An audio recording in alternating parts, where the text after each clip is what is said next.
नमस्कार, आप देख रहे हैं भारतीय जनता न्यूज चैनल और मैं हूं आपके साथ वैशाली। जंतर मंतर पर माहिरा होम्स खरीदारों का प्रदर्शन, 6 साल से घर का इंतजार, अब इंडिया गेट पर प्रदर्शन की चेतावनी।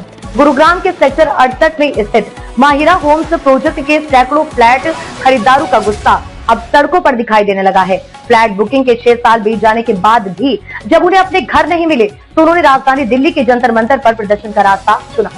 उन लोगों ने बताया कि उन्होंने अपने जीवन भर की जमा पूंजी इस परियोजना में लगा दी है, लेकिन आज तक उन्हें ना तो घर मिला और ना ही कोई ठोस जवाब। खरीदारों का कहना है कि प्रोजेक्ट का निर्माण कार्य पिछले कई वर्षों से पूरी तरह से ठप पड़ा है, लेकिन उन्होंने फ्लैट की कुछ राशि पहले ही जमा कर दी थी। कुछ लोगों ने लोन लेकर EMI देना शुरू कर दिया था, जबकि कुछ किराए के मकानों में रहने को मजबूर है। इस दोहरी मांग ने उनकी आर्थिक हालत को बुरी तरह से प्रभावित किया है।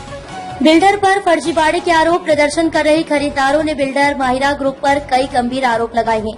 उनका कहना है कि बिल्डर ने फर्जी दस्तावेजों के जरिए लाइसेंस प्राप्त किया और फ्लैट बुक करने के लिए लोगों को लुभावने ऑफर दिए, लेकिन जैसे कि भुगतान पूरा हुआ, निर्माण कार्य रुक गया। बिल्डर ने ये भी आश्वासन दिया था कि कुछ ही वर्षों में उन्हें घर सौंप दिए जाएंगे, लेकिन हकीकत में ऐसा कुछ भी नहीं हुआ। ग्राहकों ने ये भी बताया कि उन्होंने जब भी बिल्डर से संपर्क करने की कोशिश की तो उन्हें या तो टाल दिया गया या कोई जवाब भी नहीं मिला।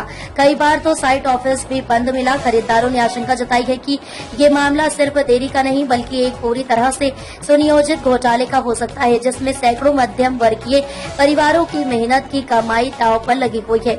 सरकार और हरेरा से मदद की गुहार। जंतर मंतर पर हुए इस विरोध प्रदर्शन के दौरान फ्लैट खरीदारों ने हरियाणा सरकार, केंद्रीय आवास मंत्रालय और Haryana real estate regulatory authority HRERA से हस्तक्षेप की मांग की। उन्होंने कहा कि हरेरा को बिल्डर की गतिविधियों की गंभीरता से जांच करनी चाहिए और दोषियों के खिलाफ कड़ी कार्रवाई करनी चाहिए। उनका कहना था कि ये मामला केवल एक प्रोजेक्ट या एक कंपनी का नहीं है बल्कि पूरे रियल एस्टेट सेक्टर के साथ से जुड़ा है। अगर ऐसे मामलों में सख्त कार्रवाई नहीं की गई तो लोगों का सरकारी संस्थाओं पर से भरोसा उठ जाएगा। प्रदर्शनकारियों ने ये भी कहा कि उन्होंने हरेरा और अन्य सरकारी विभागों में शिकायतें दर्ज कराई हैं, लेकिन अब तक कोई संतोषजनक कार्रवाई नहीं हुई है।